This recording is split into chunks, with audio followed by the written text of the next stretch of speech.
Ashraf sir, আমরা তাহলে কি কি বিষয় নিয়ে আলোচনা করব? আপনার কাছে কি মনে হয় আমরা আওয়ামী লীগ নিয়ে আলোচনা করলে আওয়ামী লীগের পুনর্বাসন বলা হবে, তরুণদের নিয়ে আলোচনা করার না করার কথা আমাকে বলছেন? আমরা কিন্তু আওয়ামী লীগ নিয়ে আলোচনা করব এবং সেটি হচ্ছে তার বিচারের জন্য। শেখ হাসিনা মৃত্যুদণ্ডপ্রাপ্ত এবং আসামি, তার বিচার, তাকে ফিরিয়ে আনা, শেখ হাসিনার টপ কমান্ডাররা যারা 1400 বাচ্চাকে খুন করেছে তাদের বিচার, এবং এই বিচার যেন বাংলাদেশ শত বছর মনে রাখে, আগামীতে কেউ যেন স্বৈরাচার ফ্যাসিস্ট না হয়, কেউ যেন ভাত এবং ভোটের অধিকার চুরি না করে, এরকম করে আমরা একটি বিচার করতে চাই। দেখুন, ডক্টর ইউনূসের 18 মাসে তারা কতদূর পেরেছে কি পারেনি, আমি ওই সরকার বিদায় নেওয়ার দিনই বলেছি একটি শ্বেতপত্র প্রকাশ করা উচিত।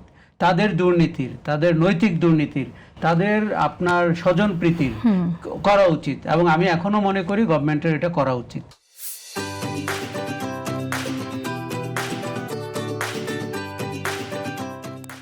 কাজেই না করলে কিন্তু ইতিহাসে যে ভুল করবে সেটি আমরা 1/11-এর পরে আওয়ামী লীগকে খুব সোচ্চার দেখতাম পার্লামেন্টে। মঈনুদ্দিন ফখরুদ্দিনের ব্যাপারে একটি মামলাও কিন্তু তারা করেনি, কেননা তারা তার সুবিধাভোগী ছিল। আচ্ছা, আরেকটা জিনিস হচ্ছে যে আমরা কিন্তু সংস্কার নিয়ে কথা বলতে চাই, এবং নারীদের বিষয়টা আপনি যেভাবে প্রফেসর ইউনূসের আমলে ডিল করা হলো, সোহরাওয়ার্দী উদ্যানে আপনার অশ্লীল সব কথাবার্তা বলা হলো, এর কোনো বিচার আমরা তখন পেলাম না। কাজেই বাংলাদেশের 50% জনগোষ্ঠী যদি নারী হয়, তাকে আপনি কোন জায়গায় দেখছেন, এটা আমরা করতে চাই। তরুণদের ব্যাপারে কথা বলতে চাই, তাদের কর্মসংস্থানের জায়গাটি কি, শিক্ষার যে মান আওয়ামী লীগ সরকার, দীপুমণি, নুরুল ইসলাম নাহিদরা করে গেছিলেন, এটি কিন্তু একটি সংঘবদ্ধ চেষ্টা। সেই জায়গাটিতে শিক্ষাতে আপনি কোথায় আনবেন, আমরা যেন সঠিক আরেকটি বিষয় খুবই গুরুত্বপূর্ণ, সেটা হচ্ছে আপনি নিজেও দেখেছেন শীর্ষস্থানীয় জাতীয় দৈনিকে খবরটি প্রকাশিত হয়েছে, চট্টগ্রাম সিটিতে 2 কোটি টাকা চাঁদা না পেয়ে একদম দিন দুপুরে সেই প্রতিষ্ঠানে হামলা, ভাঙচুর, 35 লাখ টাকা ভাঙচুর করার অভিযোগ এসেছে। এবং আমি খবরটিতে দেখলাম যে আসলে বিদেশ থেকে একটি ফোন এসেছিল 2 দিন আগে, বিদেশি নাম্বার থেকে ফোন করে তাকে থ্রেট দেওয়া হয়, এবং যে ফোনটি করে তার নাম হচ্ছে ডেভিড ইমন। এরকম এই ইমন, এখন আমি তথ্য পাচ্ছি যে এরকম আসলে তিনি পলাতক সন্ত্রাসী শিবির ক্যাডার সাজ্জাদের অনুসারী।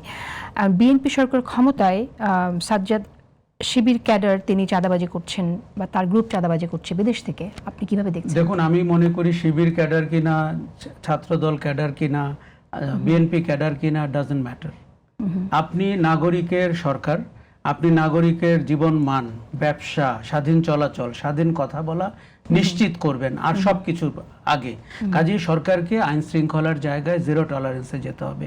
আমরা স্বরাষ্ট্রমন্ত্রীকে অনেক কাজে ব্যস্ত দেখি, তিনি বিভিন্ন বিষয়ে বক্তব্য রাখেন, কিন্তু তার মন্ত্রণালয়ের অবস্থা নিয়ে তাকে কিন্তু জবাবদিহি করতে হবে। দেখুন, চট্টগ্রামের যে ঘটনাটি, এটি লজ্জার। তার আগে আরেকজন যুবদল নেতা কি করেছে আমরা দেখেছি। কাজেই এই জিনিসগুলো কিন্তু আপনি মনে রাখবেন, 20 বছর পর্যন্ত মানুষ মনে রাখবে।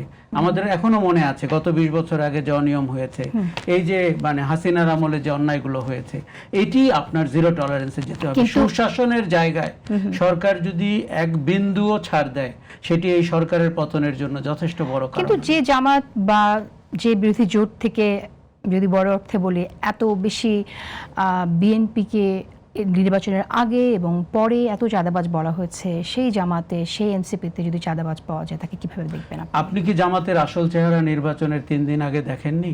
তাদের যে নগদ টাকা সহ, ঝোলায় ভরা টাকা, বস্তায় ভরা টাকা সহ তারা ধরা পড়লেন, তাদের নৈতিকতার রাজনীতি তো সেদিনই মার খেয়ে গেছে। দেখুন, আমি মনে করি জামাত যেরকম একটি মানে মজমা জমিয়েছিল যে তারা পাওয়ারে চলে আসতেছে, সবাই বেহেশতের দিকে রওনা হয়ে গেছে, সবকিছু কিন্তু 72 ঘন্টা আগে মানুষ বুঝে ফেলেছে যে এই দলটি দ্বারা আশ্রিত হওয়া যাবে না।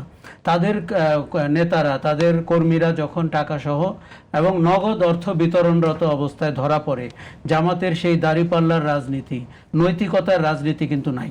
এবং আমরা জামাতকে বিশ্ববিদ্যালয় ক্যাম্পাস থেকে চিনি, এবং তারা রক কাটার শিবির, কিন্তু তারা কিন্তু সেই জামাত যে আপনাকে সব ধরনের ব্যবস্থা করে দিবে। তাদের একটি রাজনীতি যার সাথে ইসলামের কোনো সম্পর্ক নাই।